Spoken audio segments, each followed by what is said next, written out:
Hi everyone. Before we dive in, a quick favor. If you enjoy content like this, please hit the subscribe button. It's free, supports the channel, and makes sure you never miss out on amazing videos. All right, let's get started. Hey people. So I've been sitting on this story for a bit because honestly, I still can't believe it's my life. But here I am sharing it because maybe someone out there has been in my shoes or has advice. Fair warning, it's a bit long, but I need to explain everything for it to make sense. So, I'm the younger sibling in a family where my older brother Chase is the golden child. If you've ever heard the term golden child, just know my brother could be the poster boy for it. Chase has always been the favorite, and my mom doesn't even try to hide it. My mother is the classic case of a parent whose entire life revolves around her son. So, from the time he was born, he could do no wrong. Every accomplishment he had, no matter how small, was treated like it deserved a parade. Meanwhile, I could have won a Nobel Prize, and it would just be, "Oh, that's nice, dear. Did you hear Chase got a B+ in math?" Growing up, everything revolved around Chase. He always got the best toys, the first pick of whatever, and he never shared. I remember being 5 years old, begging to watch The Little Mermaid. But Chase insisted on Jurassic Park. So, guess what we watched? My mom's reasoning? Well, he's older, sweetie. That was pretty much the theme of my childhood. When Chase went off to college, I thought I'd finally get a break. But no, my mom acted like the world was ending. She was inconsolable, constantly saying how much she missed her baby boy and how quiet the house felt without him. I was still there, by the way, but apparently I didn't count. She'd call him multiple times a day, email him, even send him care packages weekly. I don't think I've ever received a care package in my life, but sure, Chase needed one every 7 days. After Chase graduated, he got engaged to his longtime girlfriend, Harper. She's honestly nice, and I've got no beef with her, but that engagement brought out a new level of crazy in my mom. She treated it like it was her own wedding. I'm talking about obsessing over the venue, picking out decorations, and even buying a dress that looked suspiciously bridal. Harper was gracious about the whole thing, but I could tell she wasn't thrilled about my mom trying to steal the spotlight. Chase and Harper settled in Austin after they got married. It's a decent distance from us here in North Carolina, so I thought my mom might finally start focusing on her own life instead of obsessing over Chase. But no. Instead, she started daydreaming about them moving back. My mom has this fantasy of a big, multi-generational household where we all live together under one roof and she gets to play grandma to a bunch of kids. Never mind the fact that Chase and Harper don't even have kids yet. While all this was happening, I stayed local for college. It made sense financially, and I figured it'd be nice to help my parents out since they were getting older. After I graduated, I landed a pretty decent job in the city and decided to keep living at home. It was convenient. My job was only a 15-minute drive away, and I figured I'd save up some money while helping out around the house. Plus, my parents had mentioned several times that they planned to leave me the house someday. My mom used to say things like, "One day, this place will be yours, and your dad and I will move to Texas to be closer to Chase and Harper's kids." Of course, that was before it became clear there weren't going to be any grandkids anytime soon. For the past few years, I've been covering most of the bills.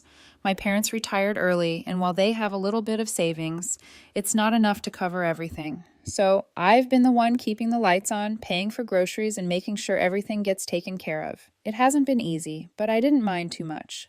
I thought I was doing the right thing by supporting my family. Besides, it's not like Chase was contributing. He rarely even visits. The last time I saw him was Thanksgiving 2 years ago. And even then, he spent most of the time complaining about his life in Texas. Now, you'd think my parents would appreciate the fact that I've been holding down the fort all these years. But no. Instead, my mom spends most of her time talking about how much she misses Chase and how she wishes he'd move back home. It's exhausting. Anytime we sit down for dinner, it's, "Do you think Chase and Harper will ever move back? It would be so nice to have them here, don't you think?" She even has this idea that she and Dad could convert one of the spare rooms into a nursery for when they finally have grandkids. Never mind that they don't even have a spare room because they turned Chase's old bedroom into a home office years ago.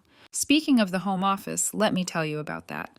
After Chase moved to Texas, my dad decided to remodel his old room. He turned it into a fully decked out office for my mom, complete with a custom desk and built-in shelves. My mom uses it for all her hobbies, scrapbooking, writing letters, whatever. She loves that room, and for a while, it seemed like she was finally moving on from her Chase obsession. But then Thanksgiving happened, and Chase made some offhand comment about how weird it felt not to have his old room anymore. My mom latched onto that and spent the next month trying to convince my dad to turn the office back into a bedroom just in case Chase ever came back. But he didn't. Anyway, that brings us to now. Things have been relatively quiet until recently, but something's changed. My mom's been acting weird. She's been dropping hints about big changes coming soon and asking me things like, "Have you ever thought about living on your own?" The other night, she casually mentioned that it might be a good time for me to start looking for my own place and get married. At first, I thought she was just trying to be supportive or something, but now I'm not so sure. As the days went on, my mom's hints went from casual to straight up invasive. She kept asking questions like, "Do you ever feel like you're missing out on life?" Or, "Wouldn't it be fun to decorate your own apartment?" I didn't think too much of it at first, but then she started leaving rental listings on the kitchen counter. I'm not joking. There were printouts with circled addresses and notes in her handwriting like "great location" and "close to work." It was weird, but I didn't confront her right away. I guess I didn't want to believe she was actively trying to push me out. But things got clearer when my dad started dropping comments too. Now, my dad is usually the quieter one between my parents. He mostly keeps to himself and avoids family drama. So when he suddenly started saying things like, "You're not a kid anymore, don't you want your own space?" Or, "You can't live with your parents forever, you have to get married or move out," I knew something was up. For context, I'm 27. So yeah, maybe living with my parents isn't ideal, but I've been doing it for practical reasons. It's not like I'm freeloading. I've been paying for everything. The whole setup worked because I've been footing the bills while they enjoy early retirement. So why the sudden push for me to leave? Then one night, everything clicked. We were having dinner, and my mom casually said, "You know, Chase and Harper are thinking about coming back to North Carolina. Wouldn't it be nice to have the whole family together again?" She said it with this huge smile like it was the best idea in the world. I didn't react much at first because I wanted to see where she was going with it. Sure enough, she kept talking. "It's just that we don't have much room here anymore," she said, glancing at me like I was the problem. "If they moved back, we'd have to make some adjustments. Maybe we could even turn your room into a nursery someday." I sat there trying to process what I just heard. My room? The one I've been paying to keep a roof over? Now it's a future nursery for Chase's imaginary kids. It felt like a slap in the face, but I didn't say anything. My dad chimed in saying, "It's something to think about. You're doing great at work. You could afford a nice place of your own." I could feel the frustration bubbling up, but I stayed quiet. I wanted to hear their whole plan before I said anything. Over the next few days, they kept dropping more hints.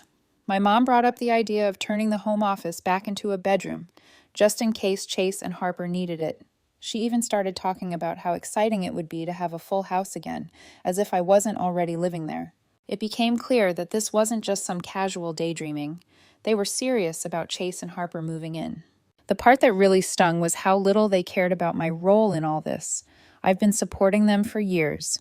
I'm the reason the mortgage gets paid, the utilities stay on, and there's food in the fridge. Chase hasn't contributed a dime to this household since he moved to Texas. And now, because he might move back, they're ready to kick me out like I'm a guest who's overstayed her welcome. It's not just about the money, either. It's the way they talk about Chase like he's the second coming of Christ. My mom keeps going on about how hard it must be for him to be so far from family. "He's always been such a family-oriented person," she said the other day, as if the man didn't willingly move to another state and barely call home. Meanwhile, I've been here the whole time doing everything I can to help them, and it's like none of that matters. What really got me was when I overheard my mom on the phone with one of her friends. I wasn't trying to eavesdrop, but she was talking loud enough for the whole neighborhood to hear.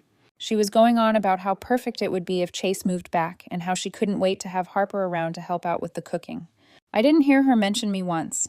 Not my name, not my contributions, nothing. It was like I didn't even exist in her vision of the future. The next day, my mom sat me down for what she called a family discussion. My dad was there too, but as usual, he just let her do most of the talking. She started by saying how proud they were of me and how much they appreciated everything I've done for them. It sounded nice at first, but then she pivoted to the real topic, Chase and Harper.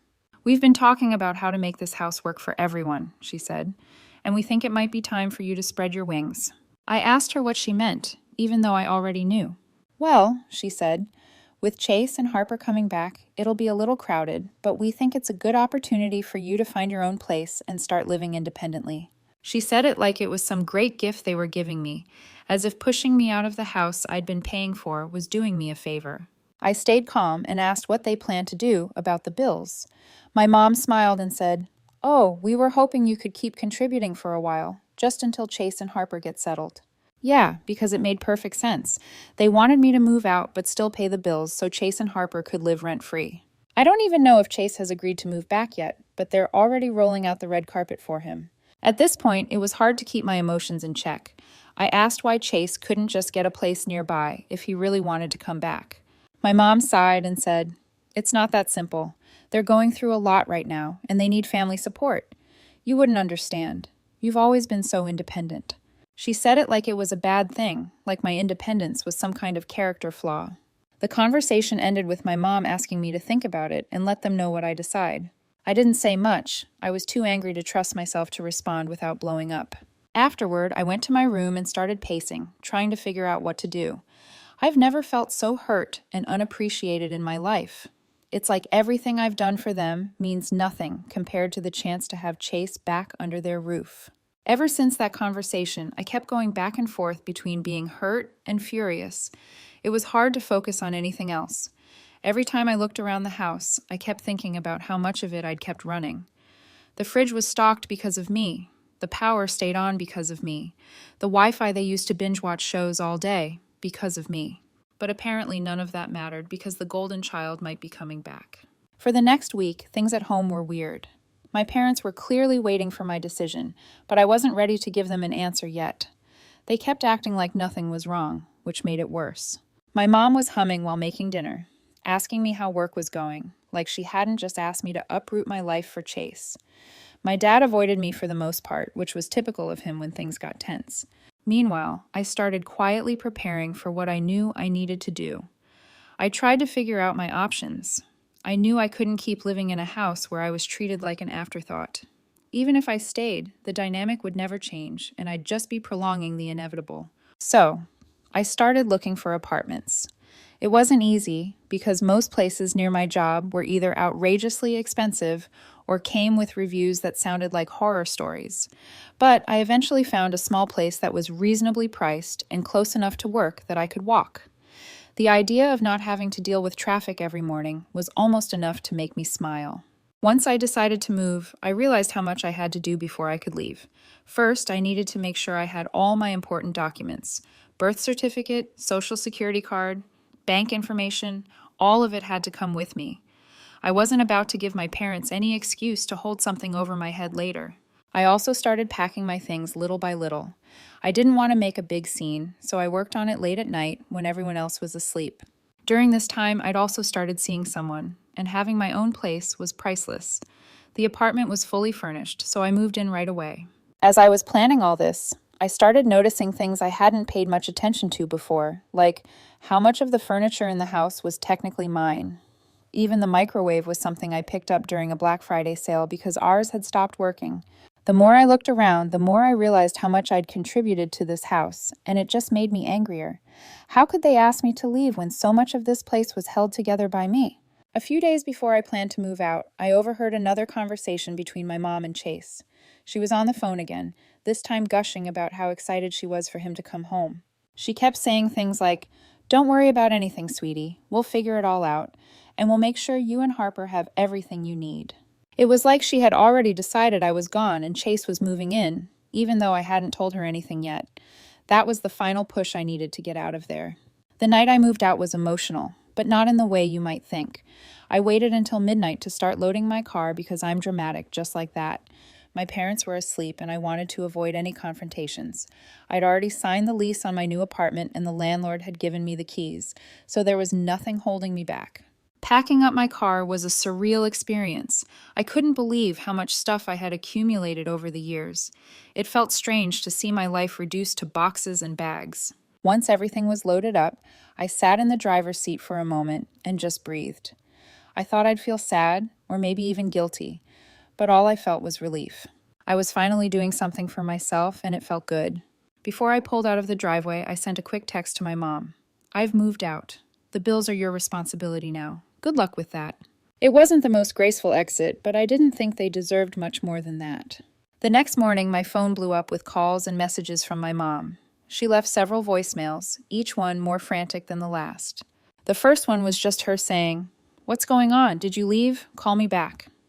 By the third voicemail, she was practically yelling, demanding to know where I was and why I hadn't told her I was leaving. I didn't respond. I blocked her, my dad, and Chase on every platform I could think of. I even blocked Harper just to be safe. I knew they'd try to guilt me into coming back, and I wasn't about to let that happen. I focused on adjusting in my new apartment. It was small but cozy, and it already felt more like home than my parents' house ever did. I spent the first night unpacking and setting up my space. It was a little overwhelming, but it was also exciting. I finally had a place that was entirely mine, where I didn't have to walk on eggshells or deal with constant comparisons to Chase. The next day, I called a few close friends to let them know what had happened.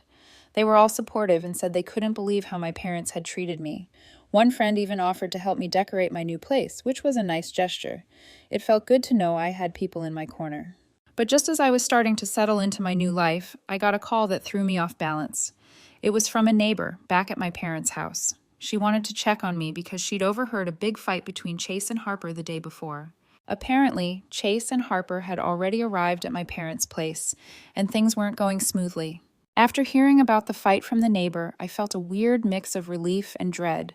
Part of me thought, good, let them deal with their own chaos now. But another part of me couldn't stop wondering what was actually going on back there. I tried to push it out of my mind and focus on settling into my new life. But of course, my family wasn't about to let me go that easily. A few days later, my Aunt Clara called me out of nowhere. She's my mom's cousin, but we all just call her Aunt Clara. She's one of those people who knows everyone's business and has no problem getting involved, even when no one asks her to. Honestly, I'd been avoiding her since I moved out because I knew she'd side with my parents. Sure enough, as soon as I picked up, she launched into a lecture. Here's what I just found out from a 2-hour phone call that nearly blew out my right eardrum. "Your mother is heartbroken, you know," she said, skipping any sort of greeting. "She's been crying nonstop since you left. How could you do this to her? To them?" I took a deep breath and said, "Clara, I didn't do anything to them. I just moved out. They're adults. They can handle it." She scoffed. "Moved out? You abandoned them when they needed you most. Do you even know what's happening over there?" I rolled my eyes, but something in her tone caught my attention. "What are you talking about?" I asked. There was a pause before she said, "The house. They're behind on the mortgage. Your parents are on the verge of losing it." Now this was news to me. "What mortgage?" I asked, confused. "They paid off the house years ago." "That's what you think," Clara said, clearly enjoying the drama. "They took out a second mortgage a couple of years ago. Apparently it was to help Chase and Harper. I can't believe you didn't know." My stomach dropped. I didn't say anything at first because I was too busy trying to process what I just heard. A second mortgage for Chase and Harper, and I'd been unknowingly paying it off this whole time, completely oblivious. Clara kept talking, but I barely heard her. Something about how I needed to come back and fix this mess because family sticks together. I hung up on her mid-sentence, which is probably the rudest thing I've ever done, but I didn't care. I needed answers, and I wasn't going to get them from her. The next day, I went to the bank. I wanted to confirm what Clara had said because part of me hoped she was just exaggerating. But nope, she wasn't. The bank teller confirmed that there was indeed a second mortgage on the house.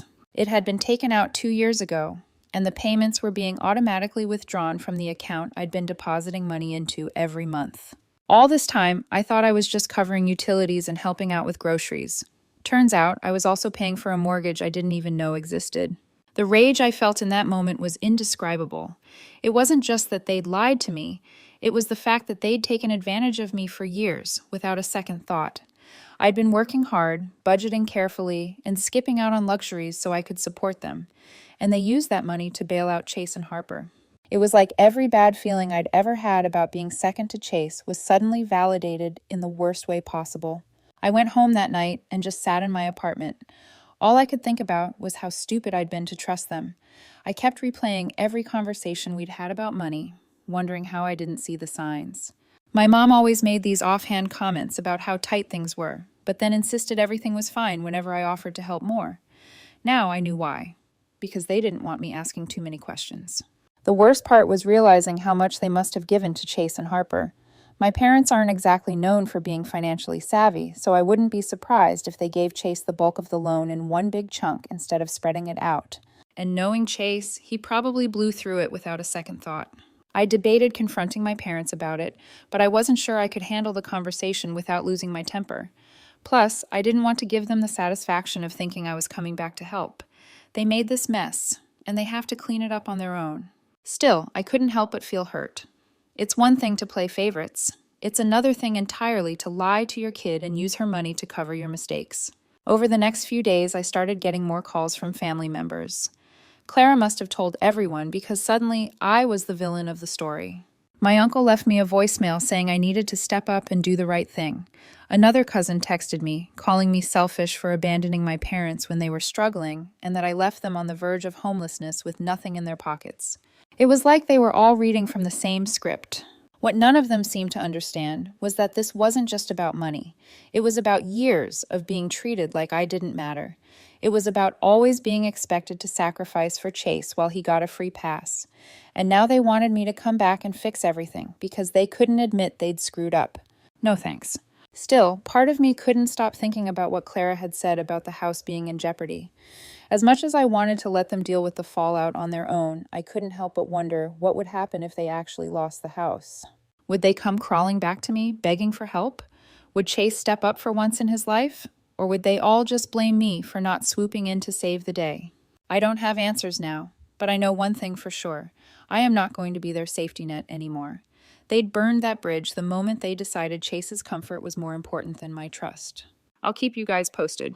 Hey guys, I came back with an update for you. So, here's where things stand now.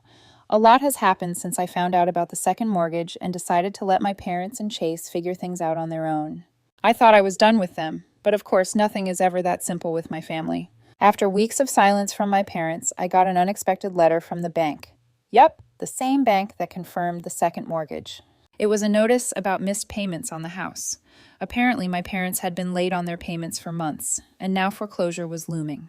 The letter was addressed to me because, surprise, I was still listed as the primary contributor on their account. I don't know if it was laziness or some messed up manipulation tactic, but they never bothered to remove me after I moved out. I was furious. It wasn't enough that they'd lied to me and used my money to bail out Chase. They also dragged me into their financial disaster. I called the bank to clarify that I was no longer involved, but since the payments were coming from my account for so long, I was technically tied to the mortgage. The representative kindly explained that my parents could lose the house unless the overdue payments were covered immediately. She even asked if I'd like to make a payment right then. I almost laughed at the audacity. At first, I told myself I wasn't going to do anything. Let the house go. Let them all figure out where to live. But as much as I wanted to let it all burn, there was a part of me that couldn't let go of the house that was promised to be mine. I grew up there. I'd put so much money into it, not to mention memories. And let's be real, if my parents lost the house, they'd just show up at my doorstep, guilt-tripping me into taking them in. Chase would probably bring Harper along for the ride too. No way was I signing up for that nightmare. So, after a lot of thinking and venting to a few friends, I came up with a plan. If I was going to get involved, it would be on my terms. I wasn't about to bail them out without something to show for it. If they wanted to keep the house, it was going to be mine. The next day, I went back to the bank to figure out my options. Turns out, buying the house outright was possible, but it would require my parents to transfer the title to me. Basically, I'd become their landlord. The idea was both satisfying and a little scary, but I knew it was the best way to protect myself. If they couldn't handle the responsibility, I'd take it out of their hands. Armed with this plan, I went back to my parents' house for the first time since I left. The atmosphere was tense as soon as I walked in. My mom tried to hug me, but I dodged her and went straight to the kitchen table where Chase and Harper were sitting. Chase was scrolling through his phone like he didn't have a care in the world. Harper looked stressed, but she didn't say much.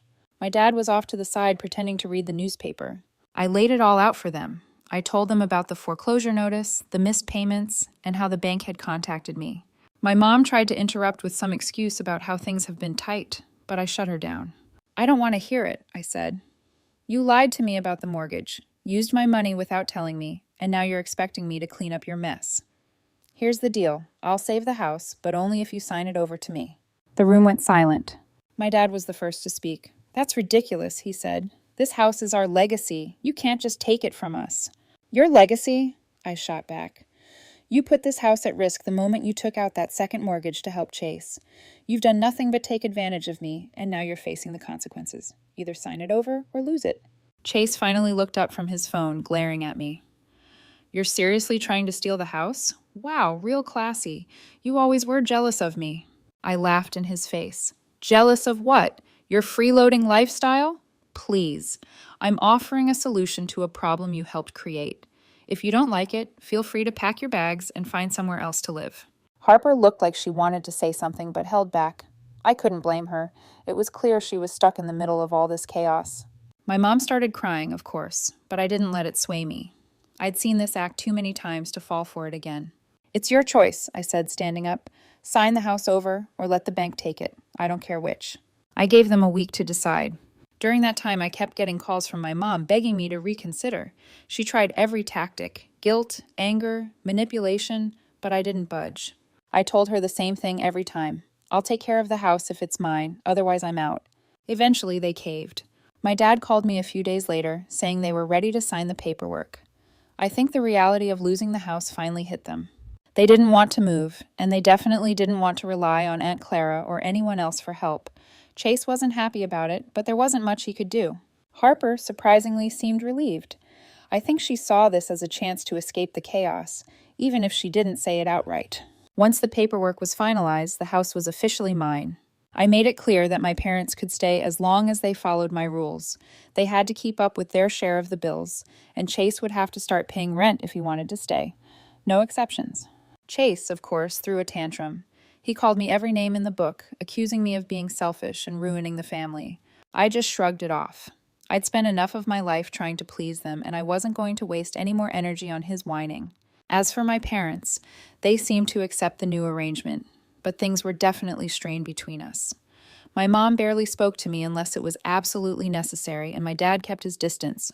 I could tell they resented me for taking control, but I didn't care. For the first time, I felt like I had the upper hand. The fallout wasn't pretty, but I didn't regret my decision. I'd spent years being taken for granted, and it was time for me to take back what I deserved. The house was mine now, and I wasn't going to let anyone take that away from me. I'll post a final update once I see how things will go. Final update. Hey everyone, it's been a while since I last updated, and things have changed a lot. I wanted to wrap up everything for those who followed this mess. So here's where things stand. After I officially took over the house, things got tense as expected. Chase was furious. He called me names, accused me of being greedy, and even tried to guilt-trip our parents into siding with him. None of it worked. They knew the alternative was losing the house entirely, and I think they realized how serious I was about not letting them steamroll me anymore. Chase refused to pay rent. He said it was disrespectful for me to charge him anything and acted like it was beneath him to contribute. So I gave him a deadline: pay up or get out. He didn't believe I'd follow through, but the day after his rent was due, I filed for eviction. He threw a fit and packed up to leave, dragging Harper with him. Harper, though, didn't stick around with Chase for long. A few weeks later, I heard through a mutual acquaintance that she left him. She got a new job, found her own place, and seems to be doing well. I can't say I blame her. She was stuck in an impossible situation with him. Good for her for getting out. As for my parents, they've stayed in the house under my conditions. They handle their share of the bills now, though there's still some resentment between us. I think my mom's dream of having Chase and Harper close by is officially dead, and she doesn't quite know how to handle it. My dad, to his credit, has kept things civil. We're not exactly close, but at least we're not at each other's throats. Honestly, things are calmer now. The house is quiet, and I'm finally starting to feel like I have control over my life again. It's not perfect. Family relationships rarely are, but I don't regret the decisions I made. For the first time in a long time, I feel like I'm not just a supporting character in someone else's story. That's it for now. Thanks to everyone who gave advice and support along the way. It helped me more than I can say.